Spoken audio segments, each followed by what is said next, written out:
এই সংক্ষিপ্ত সময়ের মধ্যে একজন পবিত্র মানুষকে নিয়ে কথা বলবো ইনশাআল্লাহ তাআলা। সমসাময়িক প্রেক্ষাপটে বিশেষ করে শেষ 100 বছরে যখন থেকে অটোম্যান এম্পায়ারদের ডিফিট করা হয়েছে 1921 সালের পর থেকে এই ট্রেন্ডটা খুব বেড়ে গেছে। নবী করিম সাল্লাল্লাহু আলাইহি ওয়াসাল্লামের পবিত্র চরিত্র নিয়ে এখন যে যার মতো করে ব্যাখ্যা করার প্রয়াস পেয়েছে আর কি। যদিও এটা আবু লাহাবের সুন্নাহ, আবু জাহেলের সুন্নাহ, এটা উতবা বিনতে আমের আরেকজন ছিল, উতবা বিনতে আবু মুঈদ, আরেকজন ছিল সাল্লাম বিন আবু হুকাইক, আরেক ব্যক্তি ছিল আশনাক বিন শারিক, এরকম কিছু একটা তার নাম। এই সব মানুষরা ছিল আইয়ামে জাহিলিয়াতের মধ্যে। এই মানুষদেরই সুন্নাহ আর কি এখন নতুন করে চালু করা হচ্ছে বিভিন্ন জায়গায়, মুক্ত চিন্তার নামে, বাক স্বাধীনতার নামে, কলম চর্চার নামে, বিভিন্ন নাম দিয়ে আমরা এখন নবী সাল্লাল্লাহু আলাইহি ওয়াসাল্লামের পবিত্র চরিত্র নিয়ে যা ইচ্ছা তাই কথা বলার চেষ্টা করছি বা দুঃসাহস দেখাচ্ছি।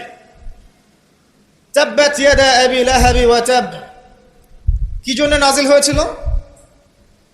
নবী সাল্লাল্লাহু আলাইহি ওয়াসাল্লাম যখন সবাইকে সমবেত করে বলেছিলেন যে আমি যদি বলি তোমাদেরকে এই পাহাড়ের পিছনে শত্রু দল অপেক্ষা করছে, তোমরা কি আমার কথা বিশ্বাস করবে? সবাই বলেছিল যে আমরা তোমাকে আল আমিন বা সত্যবাদী বলে জানি, অবশ্যই তোমার কথা বিশ্বাস করব। তখন তিনি বলেছিলেন কুলু লা ইলাহা ইল্লাল্লাহ তুফলিহুন, তোমরা শুধু বলো লা ইলাহা ইল্লাল্লাহ, আল্লাহ ছাড়া কোনো ইলাহ নেই, তোমরা সফল হয়ে যাবে। এটা আইয়ামে জাহিলিয়াতের কথা।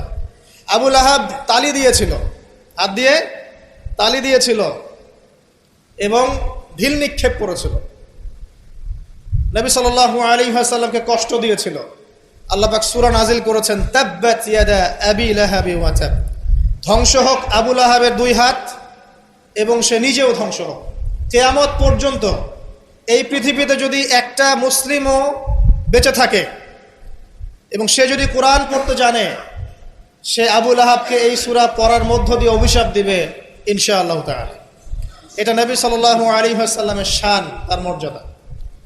সে শুধু একবার বলেছে হাততালি দিয়ে, এই কথা বলার জন্য আমাদেরকে ডেকেছিলে? এই কথা বলার জন্য আমাদেরকে ডেকেছ? আমরা আমাদের বাপ দাদাদেরকে, তাদের ইলাহকে ত্যাগ করে তোমার এক আল্লাহয় বিশ্বাস করব, এই জন্য ডেকেছ?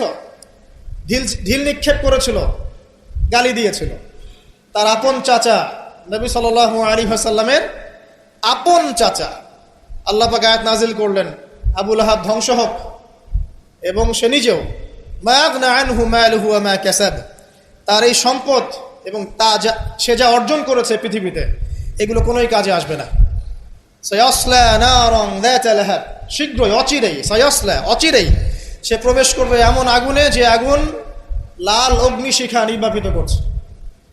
সাথে ওয়ামরাতুহু, তার স্ত্রীও, হাম্মালাতাল হাতাব, যে কিনা কি করত?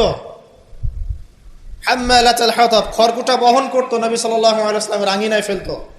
ফি জিদিহা হাবলুম মিন মাসাদ, তার গলায় থাকবে খেজুর পাকানো রশি, এটা দিয়ে আযাব দেওয়া হবে, নাউযুবিল্লাহ।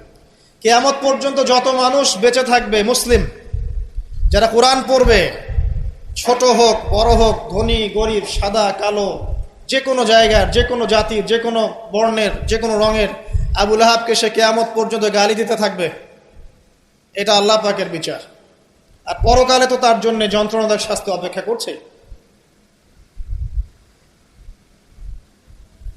আরেকজন ব্যক্তি ছিল যার নাম উতাইবা, এ আবু লাহাবেরই ছেলে। একদিন নবী সাল্লাল্লাহু আলাইহি ওয়াসাল্লামকে সে গিয়ে বলছে ওয়ান নাজমি ইযা হাওয়া, এই সূরার এই প্রথম দিকের আয়াতগুলো আমি বিশ্বাস করি না। এক পর্যায়ে নবী সাল্লাল্লাহু আলাইহি ওয়াসাল্লামের সাথে বাকবিতণ্ডা করতে লাগলো। আমাদের নবীজি তো তর্ক করতেন না, স্বল্পভাষী, মিষ্টি ভাষী, নরম মানুষ ছিলেন, তর্ক করতেন না।